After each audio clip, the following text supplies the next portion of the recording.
on the channel, our Jax Class Superstars Series 13 unboxings continue with Brother Love, the Mountie, and Bad News Brown. The spirit of Ultimate Warrior will run forever!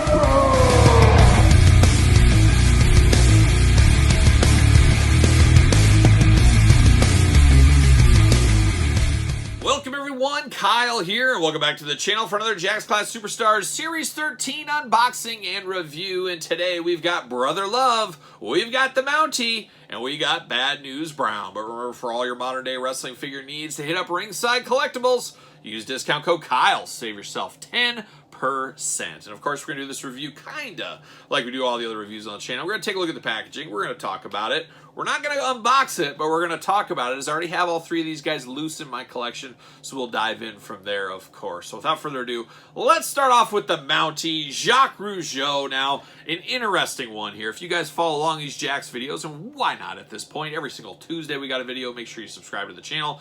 Jacques Rougeau, his brother Raymond, two of the most wanted figures for me, with the fabulous Rougeaus, of course, in the Class Superstars line. And Kyle thought we were cooking with gas. He said, oh, we're getting the Mountie. That means a future tag team. We're going to finally get those Rougeau brothers. And guess what? It never happened. And then guess what? We never got Pierre, his tag team partner in the Quebecers. Of course, most know him in this day and age as PCO. Yes, it's true.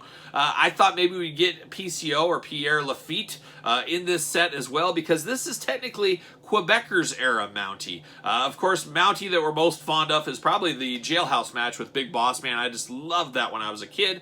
Of course, that was a solo run, but then he had the tag team run with Pierre as the Quebecers, and that's what this really does represent. I would have loved a straight-up Mountie version with the soft goods jacket, the cattle prod, of course, the glasses, all that kind of fun stuff. Unfortunately, we just got the glasses, the old Stetson hat that the Mounties wear, and tag team title belt. That's how you know it's his time with the Quebecers. So, missed opportunities, and Jax really struggled with some of these tag teams, as we talked about. We'll never forget about the LOD incident from Jax Class Superstars Series 9. That is for sure. But let's dig into the Mountie here, old Jacques Rougeau. I'm just glad we got at least one Jacques Rougeau.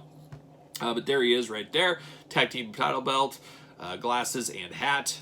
The Mountie on the side. There's the old glamour shot right there. Remember that time he beat Hulk Hogan in Montreal? I believe, was it Montreal? I think it was Montreal. But there it is right there. There's Jock. There's the big cross-sell, the big lineup of Series 13, UPCs, warnings, tail of the tape, and the blurb. See what it says about the Mountie here. Let's see. Debuted 1977, 234 pounds, 6'1". Finishing move, the good old Quebec Crab. Titles, WWE Intercontinental Champion, 3-time WWE World Tag Team Champion. I always felt it was a good fit, him moving back to the tag team scene. I enjoyed the Quebecers for what they were.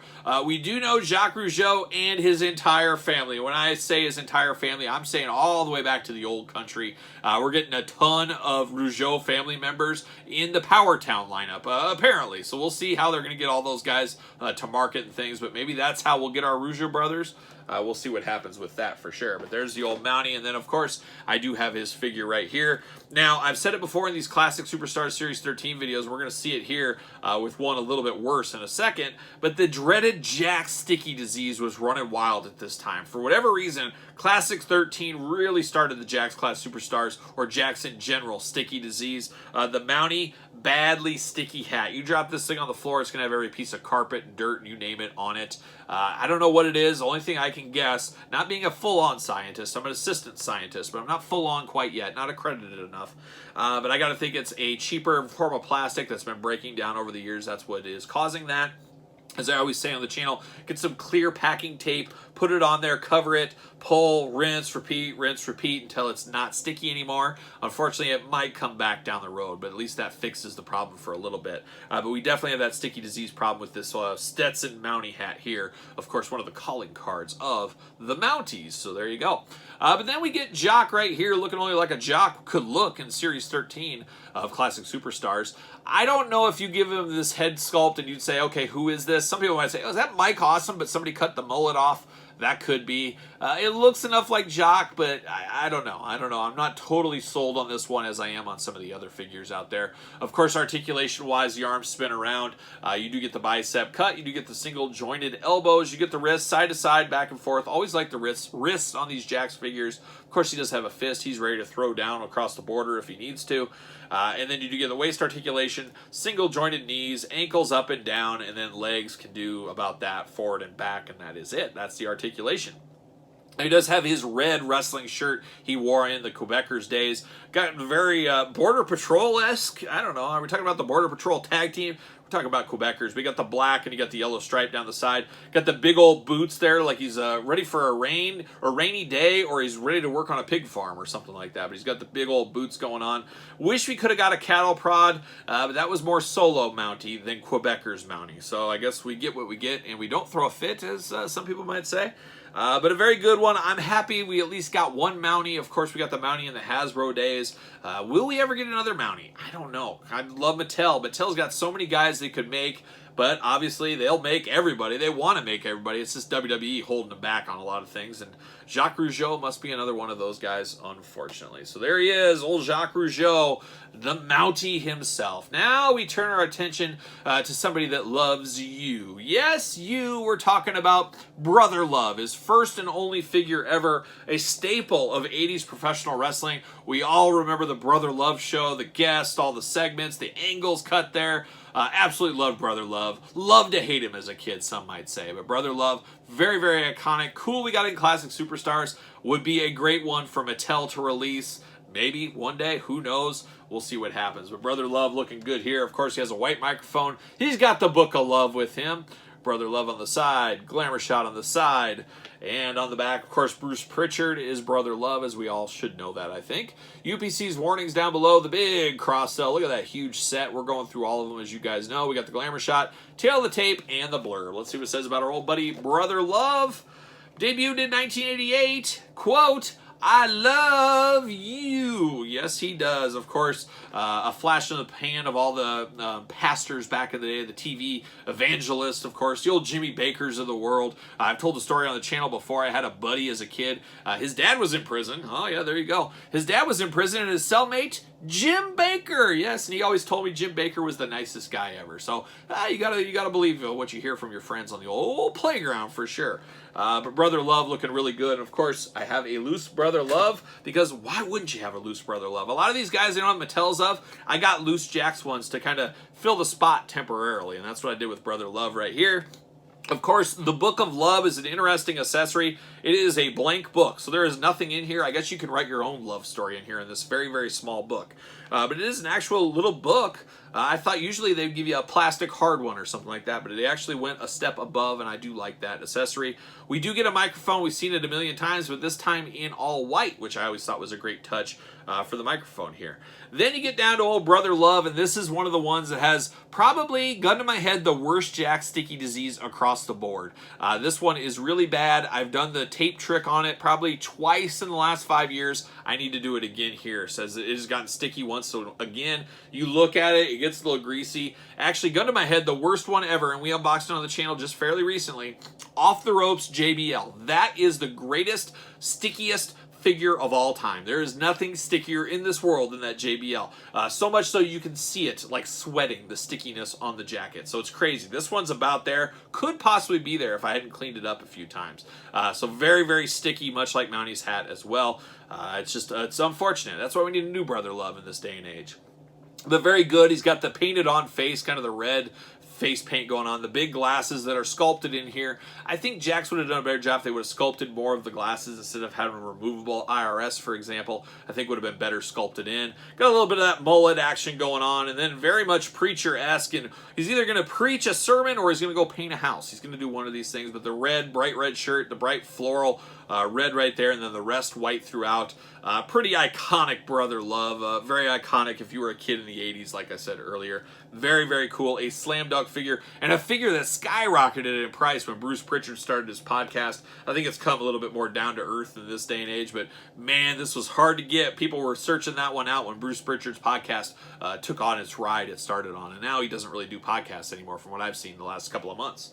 All right, turning our attention to one of the baddest dudes around. So bad they named him Bad News. Alan Coage is his real name, but Bad News Brown is what he's known. One of the greats of the 80s. A guy that I absolutely loved, and I didn't understand why I loved him as a kid, but he was just tough. Didn't take no gruff from anybody in the ring. And guess what? In real life either, there's the story of him confronting Andre the Giant. He was a bad dude in judo, and this is possibly the first time I ever heard the words judo, as Gorilla Monsoon and Jesse Ventura talking about Bad News Brown as a kid. So a lot of firsts with old Bad News Brown, and of course he is packed with his WrestleMania 6 sewer rat.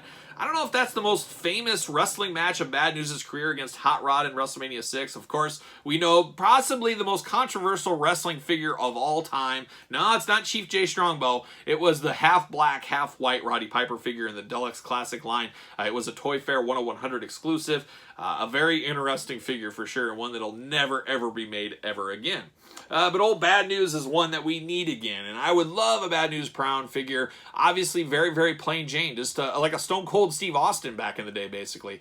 Not a lot of bells and whistles. He was all talk in the ring. Of course, we remember him and his famous finisher, the Ghetto Blaster. Him and Bret Hart at WrestleMania, was it 2 Royal Rumble, or the Battle Royal at WrestleMania 2? Was that it? Or no, WrestleMania 4. Wasn't it 4? Gosh, my memory, it's flying away. But I'll never forget him and Bret Hart struggling there. And, of course, they had history back to the old country. The old country being Canada. Calgary, of course, Stampede Wrestling back in the day. But there's old Bad News there. Bad News Brown there. And there's Glamour Shot. And look at the back here. Look at that big cross-sell. UPC's warnings, tail of the tape, Glamour Shot, and the blurb. Let's see what it says about old Bad News. Debuted 1977, 260 pounds, 6'1". Finishing move, the Ghetto Blaster. Titles, WrestleMania 4 Battle Royal Champion. That answered my question right there. So there you go. But Bad News, a great one. A very underrated, underappreciated figure in the Jakks Classic Superstar line.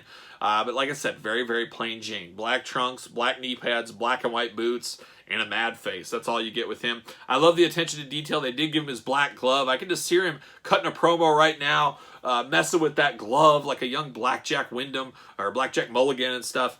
Just always reminds me of that. But just a bad, bad dude, and a guy that, like I said, doesn't get a lot of recognition. Nobody really talks about him anymore. But if you remember back to 80s wrestling, all these larger-than-life characters, these big dudes, beautiful physiques. Beautiful? Yeah, sure, why not? That's what came into my head. Bad News really didn't fit the mold, but man, he stood out in his own way. And just an iconic guy. Definitely deserves to be in the Hall of Fame, if you ask me. Just an interesting wrestler for sure. And like I said, he was in the Olympics, judo. Just a legend. A legendary figure in the sport of professional wrestling. And all day long, maybe it's because I love Bad News, I'm going to know this head sculpt all day long. This is Bad News Brown if you give me this head. Fabulous, fabulous figure. Just can't be beat. Unless Mattel came out with one. Mattel, help us out. Maybe you can do one better. I challenge you, Mattel. I challenge you to a duel. But there it is. We got a little Quebecan. We got a little sermon. We got a little Bad News. We got it all here on the channel and in Classic Superstars Series 13. What are your thoughts on these 3 WWF legends back in the day? Did you have them? Did you pass on them? Would you buy a modern-day Mattel of all 3 of these? I think the answer is yes across the board. But let me know in the comments down below. Don't forget to like this video. Don't forget to subscribe to the channel. Hit the old notification bell. As you guys know, every single Tuesday on the channel, we got a new Jakks Classic Superstars video. For well over 2 years now, and many years to continue, hopefully. We'll see what happens with that, but make sure you subscribe. Of course, check out the Patreon where you can get this video months and months and months, and possibly months ahead of traditional YouTube. You also support the channel that way. You also get exclusive content, bonus content, and monthly giveaways. A lot of fun over on the Patreon. And best of all, you support content like this. And then you can also support at Pro Wrestling Tees. Search Kyle Peterson. Pick up a t-shirt. A lot of t-shirts over there. And then social media, SirPaul64 on Twitter, Instagram, _Kyle_Peterson. So for Class Superstars Series 13, Bad News Brown, the Mountie, and Brother Love, I love you.